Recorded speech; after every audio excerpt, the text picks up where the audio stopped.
الحمد لله والصلاة والسلام على رسول الله محمد بن عبد الله وعلى آله وصحبه أجمعين. أما بعد، السلام عليكم ورحمة الله وبركاته.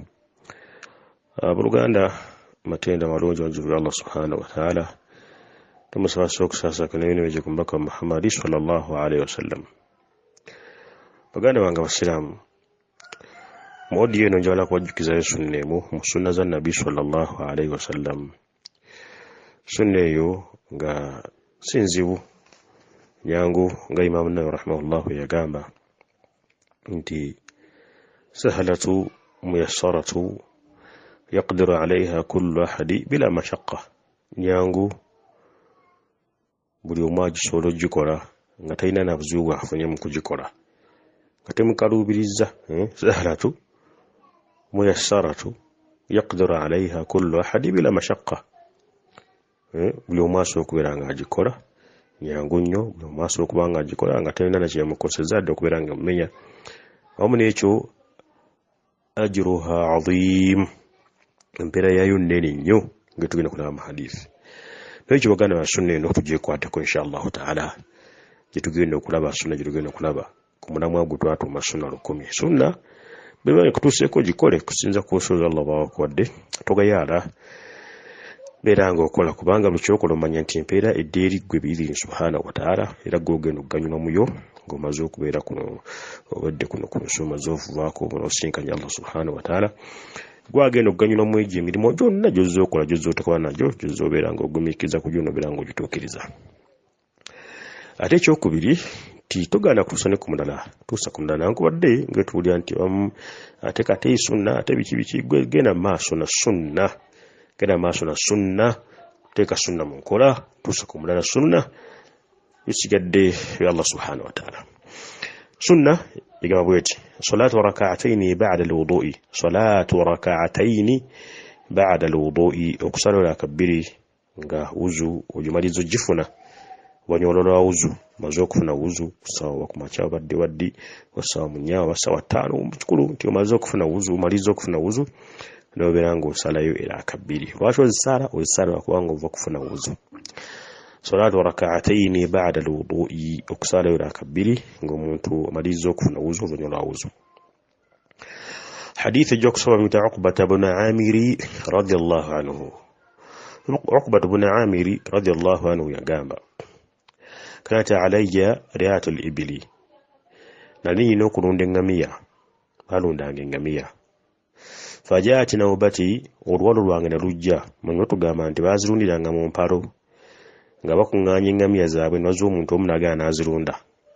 Kiteke kubeera nti nno bonna kibayamba okubeera nga bonna kibagenda mu nsiko kugwera mu nsiko bagenze kulunda kuba baali balunzi.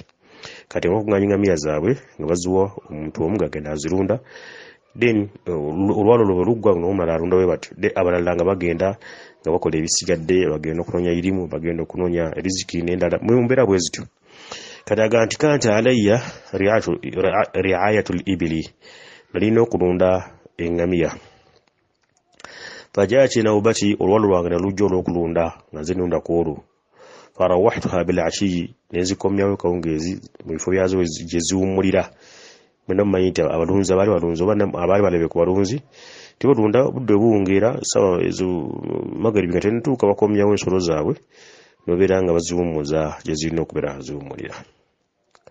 Mu okubeera nga azikomezzaawo akawungeezi gye ziwummulira n'agenda ku masjidi abeeko kyeyegasa nakyo mu ibaada n'okufuna ku irimu.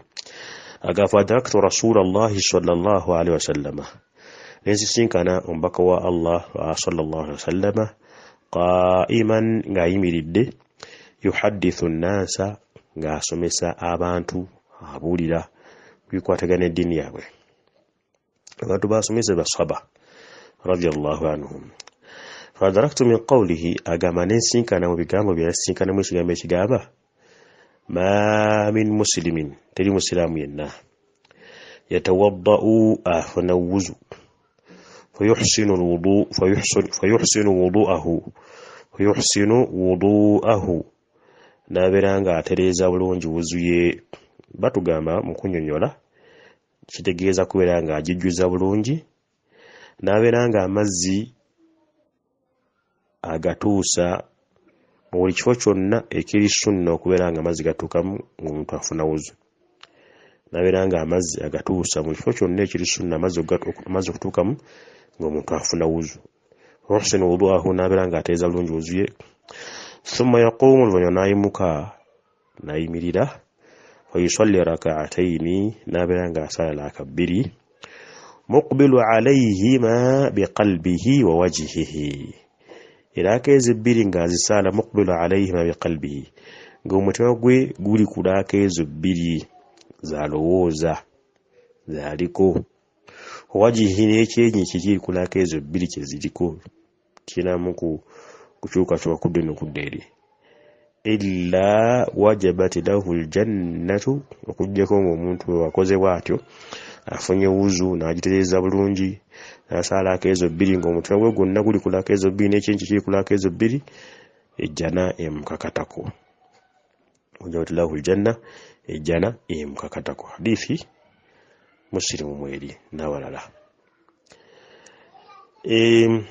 Sahaba agamba radiyallahu, faqultu, nengamba ma ajwada hadhihi, kino nga kirungi ekigambo kino mbaka kyasomeseza kyensanze asomesa n'okusanyusa kuno kwatusanyusiza nako, n'ibaada eno nga nnungi ey'okubeera ng'omuntu amaze okufuna wuzu nasala raka bbiri. Ekigambo kino kyensanze nga kirungi n'okusanyusa kuno nga kulungi, n'ibaada eno nga nnungi.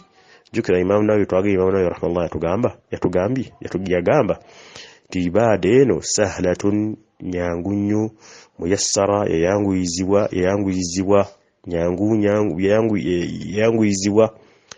yaqdiru alayha kullu ahadi bila mashaqqa, buli muntu agisobola nga tamaze na kufuna buzibu bwonna. Kufuna kufunye wuzu n'asala akameka, amaze okufuna wuzu n'abeera nga asala raka bbiri. Amaze okufuna wuzu, wadde afunye wuzu ye, amaze okugifuna n'asala raka bbiri. N'ekyo baganda bange, tubeere nga ibaada eyo tugyekwatako bi subhanahu wa ta'ala, sunna eyo tugyekwateko, Allah wakudde obusobozi gyekwateko, ate ibeera nga gituusa ne ku mulala. Assalamu alaikum wa rahmatullahi wa barakatuh. Tugaye hadithi nayo Sahih Muslim ku namba 234 n'awalala, Musnad Imam Ahmad n'awalala. Assalamu alaikum wa rahmatullahi wa barakatuh.